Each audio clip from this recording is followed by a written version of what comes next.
자, 오늘 저와 여러분들이 함께 나누실 말씀은 히브리서 11장 32절부터 34절까지 말씀입니다. 히브리서 11장 32절부터 34절까지의 말씀. 자, 우리말 성경으로 저와 여러분들이 하나님 말씀을 한 목소리로 같이 읽으시겠습니다. 그리고 또 내가 무슨 말을 더 하겠습니까? 기드온, 바락, 삼손, 입다, 다윗, 그리고 사무엘과 예언자들에 대해 이야기하자면 시간이 모자랄 것입니다.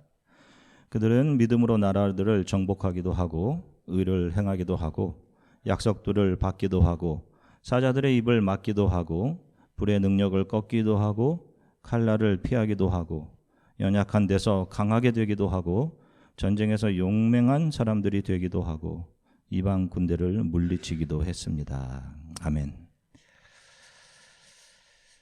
자, 할렐루야. 여러분 한 주간 동안 평안들 하셨습니까? 자, 이제 아웃 오브 타운에 딱 돌아오시는 분들도 계신데 우리 서로 좀 앞뒤 한번 이렇게 좀 쳐다보시고요. 우리 눈 마주치시면서 우리 가볍게 인사 좀 할게요. 참 반갑습니다.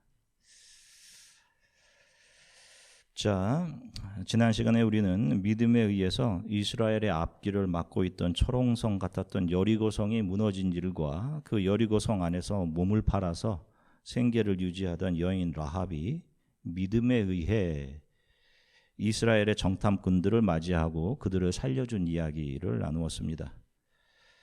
자, 그 강력한 여리고 성을 무너뜨린 일을 통해 성경은 믿음에 의해 신앙의 길을 걸어가는 저와 여러분들의 길은 누가 함께 하심을 보여주신 겁니까?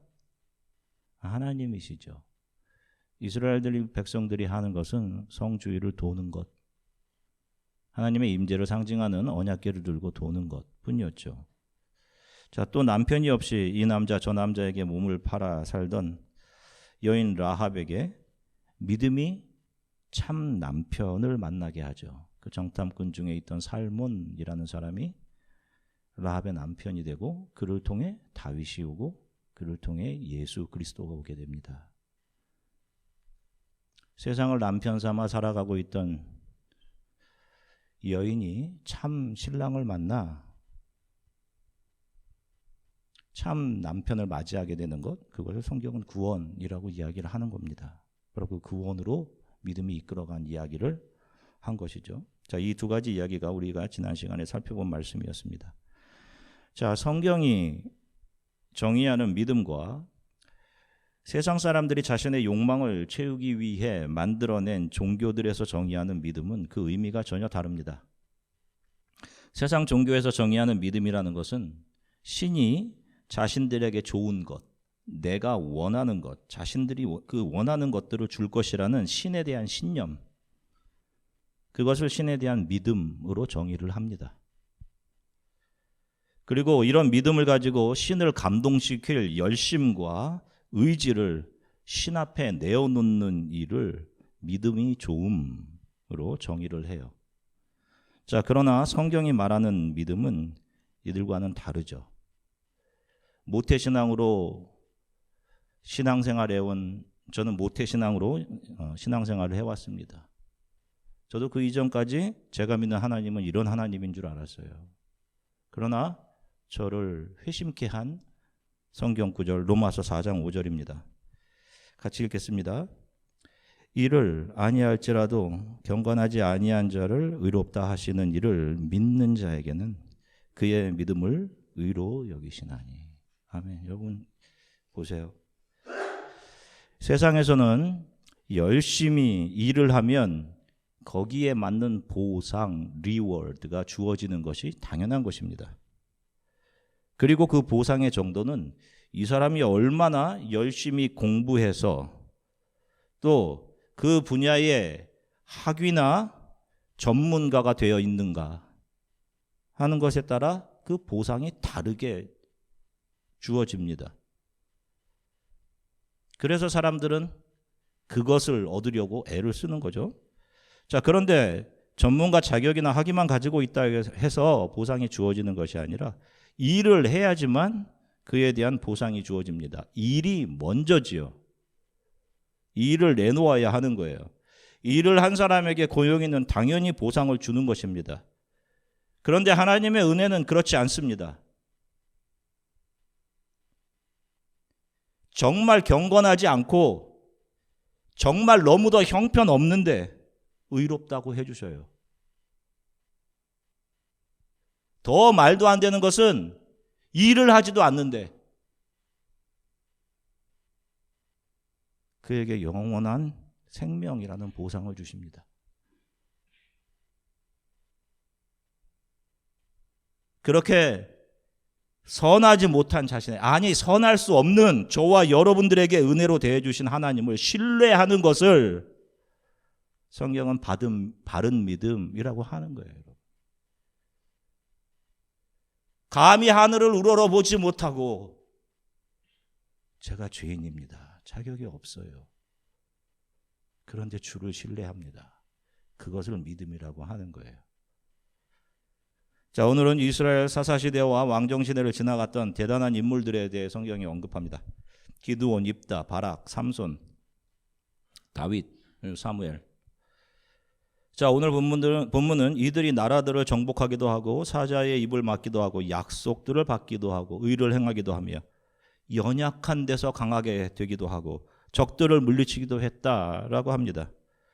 자, 그러면서 이 모든 이들의 행동의 주체는 이들 인물들이 아닌 누구였다라고 분명하게 명시합니까? 믿음이 이들을 그렇게 했다라고 하죠.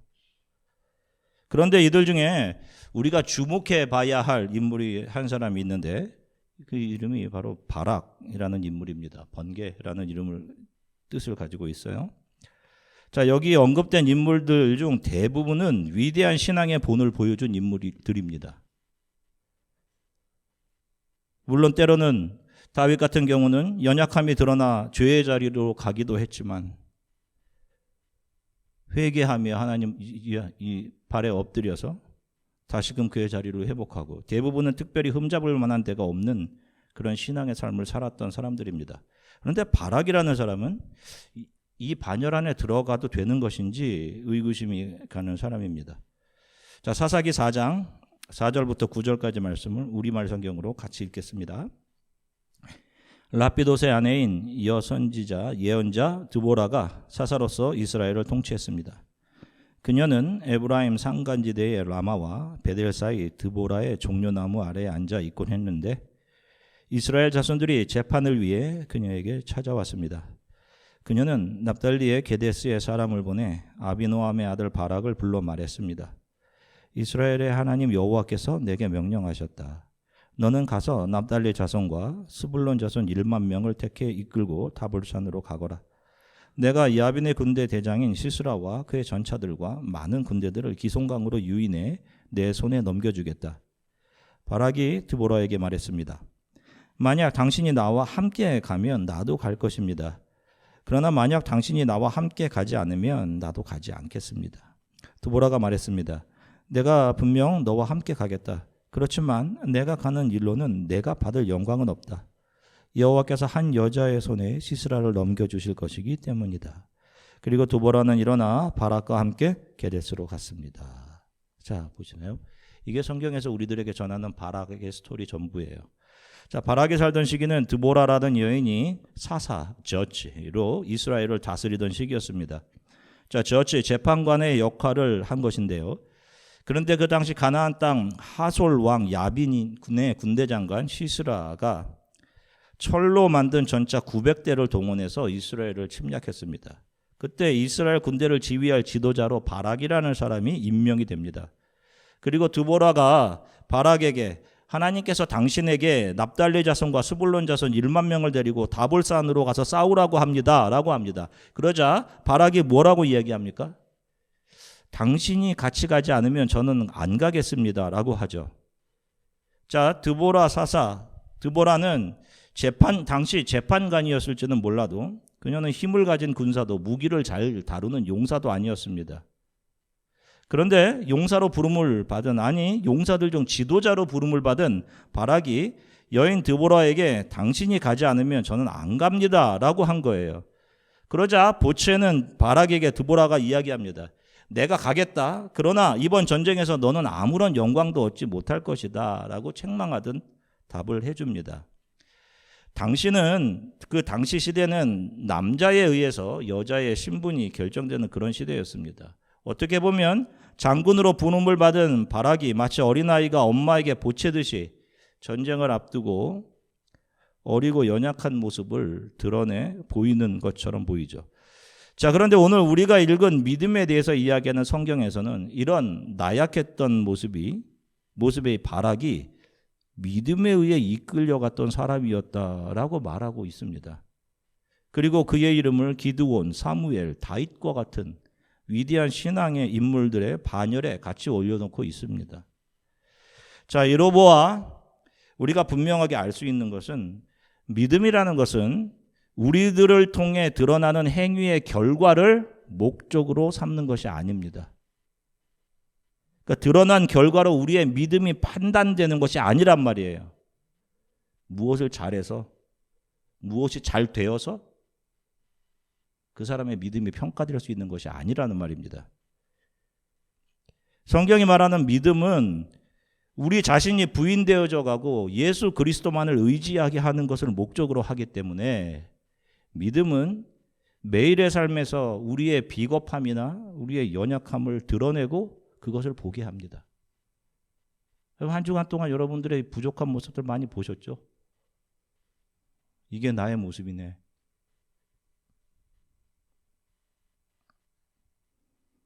우리들의 연약하고 이중적인 모습이 믿음에 의해 계속 발각되는 겁니다.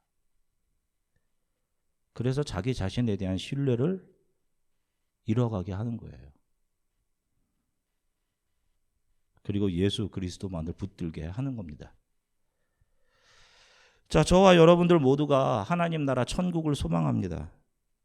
그런데 우리가 천국을 생각할 때 금이나 보석, 최고로 좋은 것들로 가득 찬 곳이 천국이다라고 생각을 합니다. 심지어 어떤 분들은 이 땅에서 열심을 다해 신앙생활을 열심히 잘한 사람은 왕궁 같은 집에 거하고 신앙생활 좀 부족하게 한 사람들, 뭐 새벽 기도도 좀 덜 하고 이런 사람들은 작은 집에서 살게 된다. 이런 말을 하기도 하는 것을 들은 적도 있어요. 그런데 이런 건 역시 인간의 욕망에서 비롯된 망상일 뿐입니다. 천국은 영원이라는 개념으로 존재하고 물질은 제한된 시간 안에 존재하는 것이죠. 이 역사 안에 존재하는 것이란 말이에요. 물질은 이 세상 나라에 속한 것입니다. 그런데 그런 물질이 마음껏 주어지는 곳이 천국이라니요. 아니, 천국에서도 큰 집, 작은 집이 있다니요. 여러분, 천국에서 어떤 상급을 얻기 위해서 그렇게 열심히 하시는 겁니까? 아니죠. 천국은 장소의 개념이 아닙니다. 영혼에 무슨 특정 장소가 있겠어요? 천국이라는 것은 내가 주체가 아니라 객체의 자리로 내려오고 하나님이 주인 되신 그런 상태를 말하는 것입니다. 인간이 자신의 주체를 빼앗겨 버리는 상태, 예수 그리스도가 주인, 머리 되시는 상태, 그렇게 인간이 주체의 자리를 빼앗겨 버리게 되면 인간들이 만들어낸 이 세상에서만 적용되는 가치나 눈으로 서로를 대할 이유가 전혀 없는 겁니다. 그래서 상대방 눈에 비친 나의 가치, 그런 것들 때문에 부끄러워할 이유도 없게 되는 것이고요. 그런 거 신경 쓸 것이 없는 것이죠. 그래서 자유로운 것이에요. 그 상태가 율법에 대해 죽는 상태인 것입니다. 여러분들도 하나님의 은혜를 알아서 가슴이 뜨거워지는 경험을 하셨을 때가 있으셨을 겁니다. 저희 교회도 그런 분들 계시잖아요, 여러분. 자기의 것을 다 내어주는데도 조금도 아까워하지 않고, 그럼에도 불구하고 더 할 수 없어서 죄송해요 라고 하시는 분들, 모든 것 감사해 하시고, 그런데 그렇게 감사하고 하나님의 은혜를 느끼는 것이 이 땅에서 그렇게 오래 지속되지는 않습니다. 저와 여러분들이 신앙의 길을 가는 동안 이게 오래 지속되지는 않아요.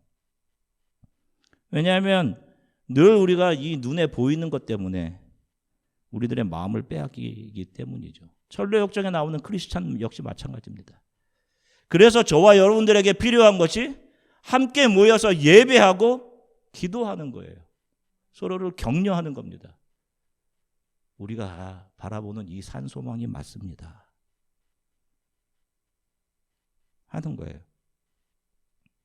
이런 은혜에 대한 감격과 기쁨, 이것이 일시적으로 끝나지 않고 영원히 지속되는 상태가 바로 우리가 장차 거하게 될 완성된 하나님의 나라 천국입니다. 그것을 소망하는 거예요. 정말 그것을 소망합니다. 그러니 천국을 자꾸 세상에 어떤 물질 보화가 가득한 곳이라는 그런 생각하지 마십시오. 공간, 물질이라는 것은 시간이라는 영역대에서만 존재하는 것이죠. 입으로는 초막이나 궁궐이나 내 주 예수 모신 것이 그 어디나 하늘나라 찬양 잘해요. 그러면서 실은 초막은 아니고 궁궐을 원하죠. 궁궐을 주세요. 그 궁궐에 사는 사람이 축복받은 사람이다 라고 생각하시고. 자, 세상에 속한 사람들의 삶을 보세요. 그런 것 같아요. 여기서 살다가 잠시 한국만 들어가도 시간의 속도가 다르죠? 그러면 보이게 되는 것 같아요. 왜 이렇게 사람들이 바쁘게 살아가는 건가? 도대체 무엇을 위해서 살아가는 건가? 생각할 겨를이 없죠. 어떻게 해서든 자기 자신을 물질과 자랑과 명성으로 채우려고 하죠. 그것이 삶의 목적이에요.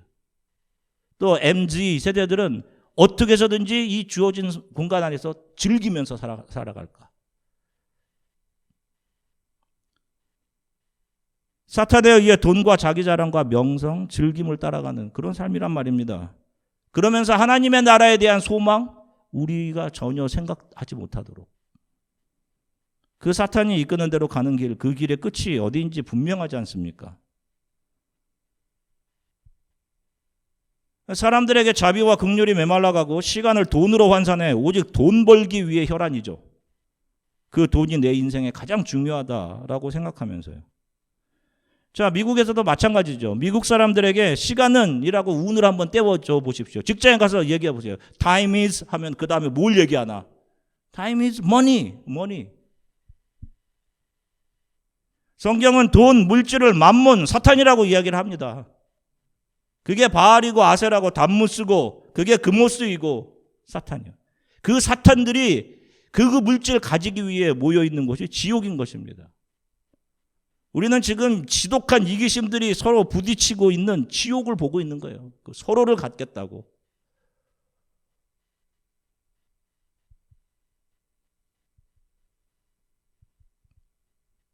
하나를 가지면 만족하는 게 아니라 더 가지기 위해서. 그거 하나도 없는 사람들이 상태에서 살아가는 사람들이 이 세상에 또 얼마나 많이 있어요. 지독한 이기심. 자기 생각이 하나님이고 사람들을 이간질시키고 그래서 미워하게 하고 자기 힘을 가지기 위해 자기 편의 사람들을 만들려고 하고. 이 지옥이죠. 여기 그렇게 오래 살고 싶으세요? 이렇게 이 지옥에서 살고 싶으세요? 우리 성도들에게 시간은 time is grace of God. 하나님의 은혜입니다.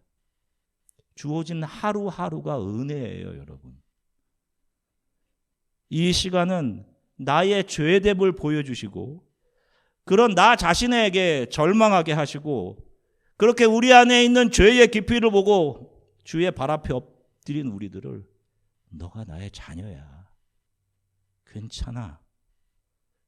너가 경건하지 못해도 너가 나에게 가져오는 거 없어도 너가 나의 자녀야. 라고 해주시는 우리들에게 부어주시는 그 은혜가 얼마나 큰지를 매 순간 경험하는 것. 그것이 우리 크리스찬들에게 주어진 이 시간의 이유인 겁니다. 지금 여러분들이 걸어가시는 길 잘 점검하고 살펴보세요, 여러분. 어떤 것을 목적 삼아 이 시간을 가시든지 세상 사람들이 걸어가는 그 길, 그들의 걸음과 닮아 있으면 안 됩니다. 그 길이 많이 가지는 것 같고 잘 누리는 것 같고 좋은 곳으로 옷 입는 것 같고 하지만 그 길의 끝은 영원한 사망입니다. 사탄이 하잖아. 이거 따먹어라. 따먹어. 하나님처럼 될 거야. 눈이 밝아질 거야. 지금 다른 사람들보다 기회도 적은 것처럼 보이고 많은 것들을 손해보고 잃어버린 것 같은 삶을 살아가시는 분들. 여러분들이 주 예수 그리스도를 붙들고 신뢰하고 계시다면 그 길이 믿음이 이끌고 가는 길이 분명한 겁니다, 여러분. 믿음이 여러분들을 이끌고 가시면서 분명히 여러분들을 연약한 가운데서 강하게 하시고 정말로 힘든 세상의 불같은 상황들을 이기게도 하실 것이며 우리 앞에 놓인 험한 산과 바다도 능히 건너게 하실 것입니다. 때로는 그게 보이지 않을 수 있어요. 홍해같이. 그러나 성경은 이야기하죠. 그 바다 아래 길이 있었다라고 하시죠. 믿음이 이 세상에서 나와 에클레시아 교회로서 이 세상의 길을 나그네 길로 걸어가는 저와 여러분들 앞에 놓인 모든 상황을 분명히 이기게 하실 것입니다. 그리고 분명히 영원한 우리의 집 하나님의 나라까지 우리들을 인도해 가실 것입니다. 찬송가 430장 보면 이런 찬양 가사가 있어요. 보시면 주와 같이 길 가는 것 즐거운 일 아닌가. 우리 주님 걸어가신 발자취를 밟겠네. 그 3절 보면 이렇습니다. 꽃이 피는 들판이나 험한 골짜기라도 주가 인도하는 대로 주와 같이 가겠네. 한 걸음 한 걸음 주 예수와 함께 날마다 날마다 우리는 걸어가리. 여기서 참 와닿는 가사 단어가 한 걸음 한 걸음인 것 같아요. 저에게는 매일 주어진 상황에 감사하면서 오늘 한 걸음 한 걸음 견디며 예수 그리스도를 신뢰하며 나아가는 겁니다. 그들이 한참을 지난 후에 자기 삶의 뒤를 바라보면서 아, 이 길을 주가 인도하신 거구나 라고 하는 거예요. 여러분 자녀들에게도 이것을 알려주셔야 하는 겁니다. 새로운 삶을 시작하게 되는 여러분들의 자녀들이 이 사실을 알아야 되는 거예요. 이렇게 믿음에 의해 이끌려가는 삶을 살아가게 되시길 주 예수 그리스도의 이름으로 간절히 축원합니다. 잠시 기도하겠습니다. 말씀을 기억하면서 우리 함께 기도했으면 좋겠습니다. 여러분들 하나님 앞에서 여러분들의 모습은 어떠세요? 목사인 저는 늘 예배드리기 전에 설교하기 전에 도망가고 싶은 마음이 있어요. 이렇게 부족한데 제가 어떻게 하나님의 말씀을 딜리버리를 할까요? 많이 부족하고 이기적이고 그럼에도 의롭다라고 여겨주시니 그 여겨주심이 너무도 감사합니다. 자녀 삼아주시고 영원한 하나님의 나라를 향한 믿음의 길을 가게 하시니 감사합니다. 세상에 속한 사람이 아닌 크리스찬으로 살아가게 하시니 감사합니다. 나를 이끌고 가시는 믿음이 연약한 나를 강하게 하고 불같은 세상의 공격들을 꺾기도 하며 내 앞에 놓인 모든 상황들을 이기게 하실 것을 믿습니다. 매일 주어지는 시간들을 감사하며 한 걸음 한 걸음 주 예수만을 붙잡고 의지하며 살아가게 해주십시오. 우리의 자녀들이 이 믿음의 길을 걸어가게 도와주십시오. 우리 이렇게 잠시 함께 입을 열어 기도하겠습니다. 사랑의 주님 참 감사합니다. 아버지 오늘도 하나님 사랑하는 성도들과 함께 하나님 말씀 나누게 하셔서 참 감사합니다. 그렇습니다. 아버지 하나님 늘 부족하고 경건하지 않고 하나님 앞에 내놓은 것 아무것도 없고 오히려 하나님에 대해 원수짓하던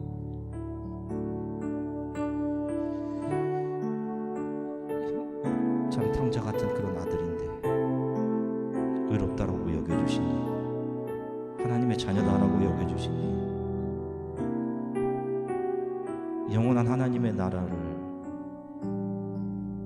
그 나라까지 이 신앙의 길을 걸어가게 하시고 인도하시니 감사합니다. 나를 이끌고 가시는 이 믿음이 내 안에 계신 성령이 연약한 나를 강하게 하시고 세상의 불같은 공격으로부터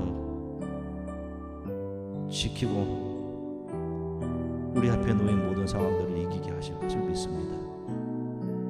한 걸음 한 걸음 주 예수만을 바라보며 이 신앙의 길을 걸어가게 하나님 도와주십시오. 이제 이곳에서 혹은 다른 주에서 새로운 삶을 시작하게 될